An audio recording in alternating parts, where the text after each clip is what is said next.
جو ہم سے غلطیاں ہوتی ہیں. ایک بات تو میں نے بتائی کہ ہم سمجھتے ہیں کہ جاگنے کی رات ہے، جاگ لیں گے ہمیں ثواب مل جائے گا. اس کے تعلق سے میں نے آپ کے سامنے تفصیل بیان فرمائی. اور دوسری چیز جو ہم اور آپ ان راتوں کے اندر جس چیز کے عادی ہو گئے وہ ہے بیانات، تقریریں. رات رات ہم اور آپ تقریروں کے اندر اپنی راتیں گزار دیتے ہیں. سمجھتے ہیں کہ رات میں ہم نے تقریریں سن لی، تقریریں کر لی، بیٹھ گئے، ختم، ہماری عبادت ہو گئی، ہمیں رات مل گئی. نہیں، یہ تقریر کرنا، یہ جو راتوں کے اندر بیانات کرنا، یہ ایک نفل عبادت ہے. ان راتوں کے اندر جو عبادت کرنے کی ہے وہ کیا ہے؟ اللہ کے نبی صلی اللہ علیہ وسلم سے حضرت عائشہ رضی اللہ عنہ نے سوال کیا کہ اللہ کے نبی صلی اللہ علیہ وسلم اگر مجھے پتا چل جائے کہ یہی رات لیلۃ القدر والی رات ہے تو مجھے کیا کرنا چاہیے؟ تو اللہ کے نبی صلی اللہ علیہ وسلم نے حضرت عائشہ رضی اللہ عنہ کو دعا سکھائی. کیا دعا سکھائی؟ اللہم انک عفو تحب العفو فاعف عنی. ہم میں سے ہر کسی کو یہ دعا آتی ہے.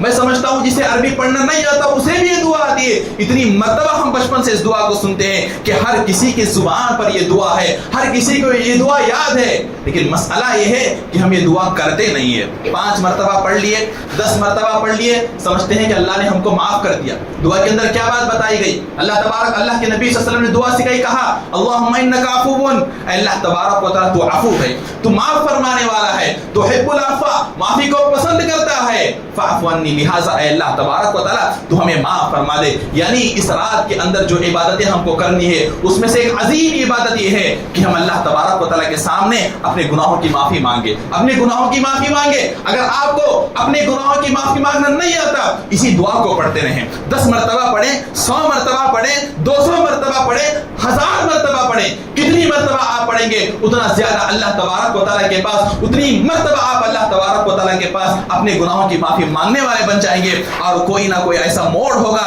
کوئی نہ کوئی ایسا وقت ہوگا کہ جب اللہ تبارک و تعالیٰ کو آپ کی دعا پسند آ جائے گی اور اللہ تبارک و تعالیٰ آپ کے تمام گناہوں کو معاف کر دیں گے. اس سے بڑھ کر ہمارے لیے خوش نصیبی کی بات کیا ہے کہ ہمارے تمام کے تمام گناہ معاف ہو جائیں. ان راتوں کے اندر جو عبادت ہم کو کرنی ہے، سب سے پہلے تو ہم اور آپ اپنی گناہوں کی معافی اللہ تبارک و تعالیٰ سے کروائیں. اسی طرح اس رات کے اندر ہم اور آپ انفرادی عبادت کا مطلب جو ہر آدمی اپنا اپنا پرسنل عبادت کر سکتا ہے، جیسا کہ قرآن کی تلاوت ہے، تراویح کی نماز کو ہم جماعت کے ساتھ پڑھتے ہیں. اس کے علاوہ بھی جا کر ہم اپنے گھروں کے اندر اور بھی عبادتیں کریں، قرآن کی تلاوت کریں، صدقہ و خیرات کریں. ان تمام عبادتوں کا ہم اور آپ اہتمام کریں، بجائے اس کے کہ ہم مسجدوں کے اندر بیٹھ کر رہیں، بیانات سنتے رہیں، چائے آ رہی ہے پی رہے، بسکٹ آ رہی ہے کھا رہے ہیں، کوئی آ رہا ہے کچھ حلیم بانٹ رہا ہے، کوئی آ رہا ہے کچھ اور چیزیں بانٹ رہا ہے. یہ راتوں کے تعلق سے میں کہہ رہا ہوں، ان راتوں کے اندر بس یہی تمام چیزیں ہماری زندگیوں کے اندر ہو رہی ہے. عبادتیں ہم کو نظر نہیں آتی ہیں، بیانات چلتے رہتے ہیں 2 بجے تک، 2:30 بجے تک، پھر اس کے بعد وقفہ دیا جاتا ہے کہ آدھے گھنٹے کا وقفہ ہے، آپ اپنی عبادت کر لیجیے.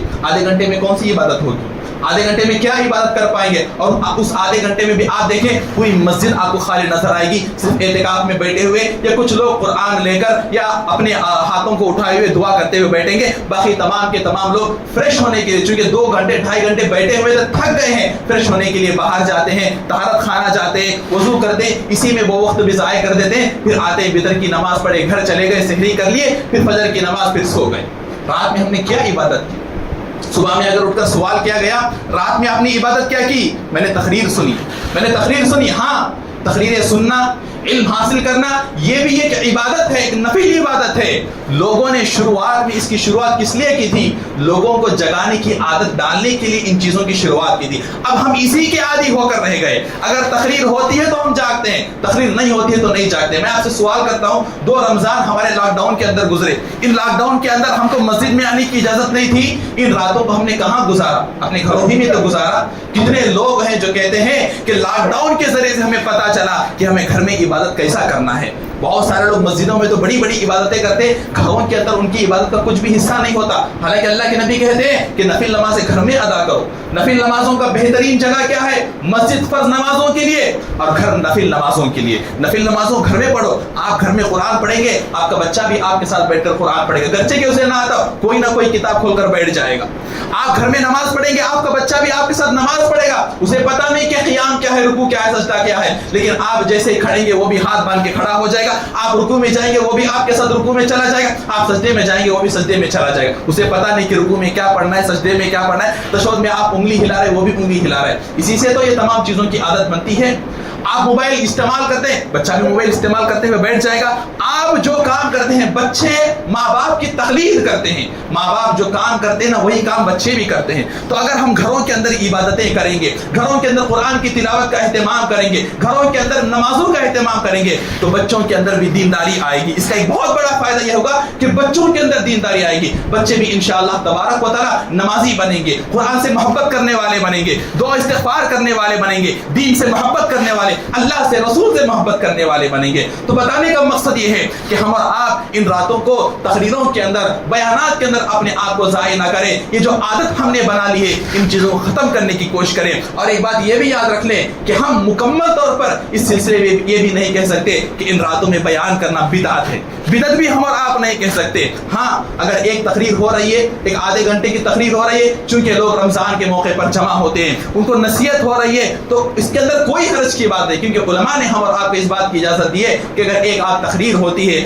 آدھے گھنٹے کی، 40 منٹ کی، بیٹھ لے، سن لے، پھر اس کے بعد اپنے گھروں کو چلے جائیں. اگر مسجد میں عبادت کرنا ہے تو کریں، لیکن افضل جیسا کہ ہم نے بتایا کہ آپ گھروں میں جا کر نمازیں پڑھیں، گھروں کے اندر جا کر تلاوت کیا کریں. اور دوسری چیز اور ایک اہم چیز جس کے اندر ہم اور آپ بہت سارے لوگ غلط فہمی کا شکار ہیں وہ یہ کہ تاخیراتوں کے اندر عشاء کی نماز تاخیر سے ادا کی جاتی ہے. عام دنوں میں 8:30 بجے جماعت ہوتی ہے، لیکن تاخیراتوں کے اندر 10 بجے جماعت ہوتی ہے. تو اس سے ہوتا کیا ہے، غلطی کیا ہوتی ہے؟ ہم سمجھتے ہیں کہ ہماری جو عبادت ہم اور آپ کو کرنا ہے وہ یہ کہ ہمیں تراویح کے بعد عبادت شروع کرنا ہے. حالانکہ رات کب شروع ہو جاتی ہے؟ جیسے ہی عشاء کا وقت داخل ہوتا ہے ہماری رات شروع ہو جاتی ہے. اب عشاء کا وقت کب داخل ہوگا؟ عشاء کے وقت کے لیے آپ لوگ اس بات کو یاد رکھ لیں کہ مغرب کی جب اذان ہوتی ہے، ابھی مغرب کی اذان 6:20 پر ہے، 6:20 پر مغرب کی اذان ہو رہی ہے، تو مغرب کی اذان کے 1 گھنٹہ 10 یا 15 منٹ کے بعد عشاء کا وقت شروع ہو جاتا ہے. گرچہ کہ ہم عشاء تھوڑا 8:15 بجے 8:30 بجے اپنے اعتبار سے پڑھ لیتے ہیں، لیکن عشاء کا جو وقت شروع ہوتا ہے مغرب کی اذان کے بعد 1 گھنٹہ 10 منٹ یا 1 گھنٹہ 15 منٹ کے بعد، یعنی اس اعتبار سے اگر ہم کیلکولیٹ کریں گے تو 6:20 پر مغرب کی اذان ہے، تو اس اعتبار سے عشاء کا وقت 7:30 بجے 7:30 پر یا 7:35 پر عشاء کا وقت شروع ہو جاتا ہے. اسی وقت سے ہم اپنی عبادتوں کو شروع کر لیں. ہم انتظار نہ کریں کہ عشاء کی اذان ہوگی، عشاء کی جماعت ہوگی، پھر اس کے بعد جا کر تراویح ہوگی، اس کے بعد ہم عبادتیں کریں گے. اب دیکھیے 7:30 سے لے کر 10 بجے تک اس کے درمیان کتنا وقت ہے؟ 2.5 گھنٹے کا وقت ہے. 2.5 گھنٹے کا وقت ہے. اس وقت کو ہم ضائع کر رہے ہیں. ہم سمجھ رہے ہیں کہ لیلۃ القدر میں جو عبادت کرنا ہے عشاء کے بعد کرنا ہے. ہاں عشاء کے بعد ایک عبادت جو ہے وہ عشاء کے بعد کرنا ہے، وہ ہے تراویح کی نماز. تراویح کی جو نماز ہے اس کا جو وقت ہے وہ عشاء کے بعد شروع ہوتا ہے. باقی عبادتیں، دعا استغفار کرنا، قرآن مجید کی تلاوت کرنا یا صدقہ و خیرات کرنا، یہ کام ہم عشاء کا وقت جب شروع ہوتا ہے اس کے بعد سے ہی شروع کر لیں. ہم اور آپ اپنے وقت کو ضائع نہ کریں. تو جو باتیں ہم نے آپ کے سامنے بتائی ہے لیلۃ القدر کے تعلق سے، ان چیزوں کا اہتمام کریں. صرف جاگ کر ہم اور آپ یہ نہ سمجھے کہ ہمیں لیلۃ القدر مل گیا ہے. اسی طرح صرف بیانات سن کر ہم یہ نہ سمجھے کہ ہمیں لیلۃ القدر مل گیا ہے. جیسے ہی عشاء کا وقت شروع ہوتا ہے اسی وقت سے ہم اپنے آپ کو عبادتوں کے اندر مصروف رکھیں، اور جتنی ہو سکتی ہیں اتنی زیادہ ہم عبادتیں کریں، قرآن کی تلاوت کریں، نمازوں کا اہتمام کریں، دعاؤں کا اہتمام کریں. اللہ تبارک و تعالیٰ سے دعا ہے کہ اللہ تبارک و تعالیٰ ہم تمام کو سنی ہوئی باتوں پر عمل کرنے کی توفیق عطا فرما. اللہ تبارک و تعالیٰ جو بھی باتیں قرآن و حدیث کی روشنی میں یہاں بتائی گئی ہیں ان چیزوں کو سمجھ کر ان پر عمل کرنے کی توفیق عطا فرما. اللہ تبارک و تعالیٰ ہمیں جو بھی کام کرے قرآن اور حدیث کی روشنی میں کرنے کی توفیق عطا فرما. اللہ تبارک و تعالیٰ جو بھی لوگ بیمار ہیں انہیں شفاء عاجلہ کاملہ نصیب فرما. جو بھی لوگ پریشان ہیں ان کی پریشانیوں کو دور فرما. جو لوگ اس دنیا سے رخصت ہو چکے ہیں اللہ تبارک و تعالیٰ ان کے گناہوں کو معاف فرما، ان کی قبروں کو نور سے منور فرما. آمین. اقول قولی هذا استغفر الله لي ولكم ولسائر المسلمين اجمعين واستغفروه انه هو الغفور الرحيم.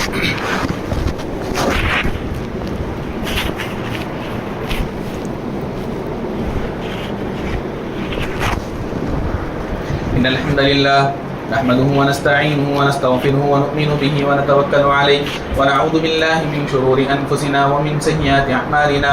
من يهده الله فلا مضل له ومن يضلل فلا هادي له وأشهد أن لا إله إلا الله وحده لا شريك له وأشهد أن محمدا عبده ورسوله. أما بعد فإن خير الحديث كتاب الله وخير الهدي هدي محمد صلى الله عليه وسلم وشر الأمور محدثاتها وكل محدثة بدعة وكل بدعة ضلالة وكل ضلالة في النار. أعوذ بالله من الشيطان الرجيم. بسم الله الرحمن الرحيم. إن الله وملائكته يصلون على النبي يا أيها الذين آمنوا صلوا عليه وسلموا تسليما. اللهم صل على محمد وعلى آل محمد كما صليت على إبراهيم وعلى آل إبراهيم إنك حميد مجيد. اللهم بارك على محمد وعلى آل محمد كما باركت على إبراهيم وعلى آل إبراهيم إنك حميد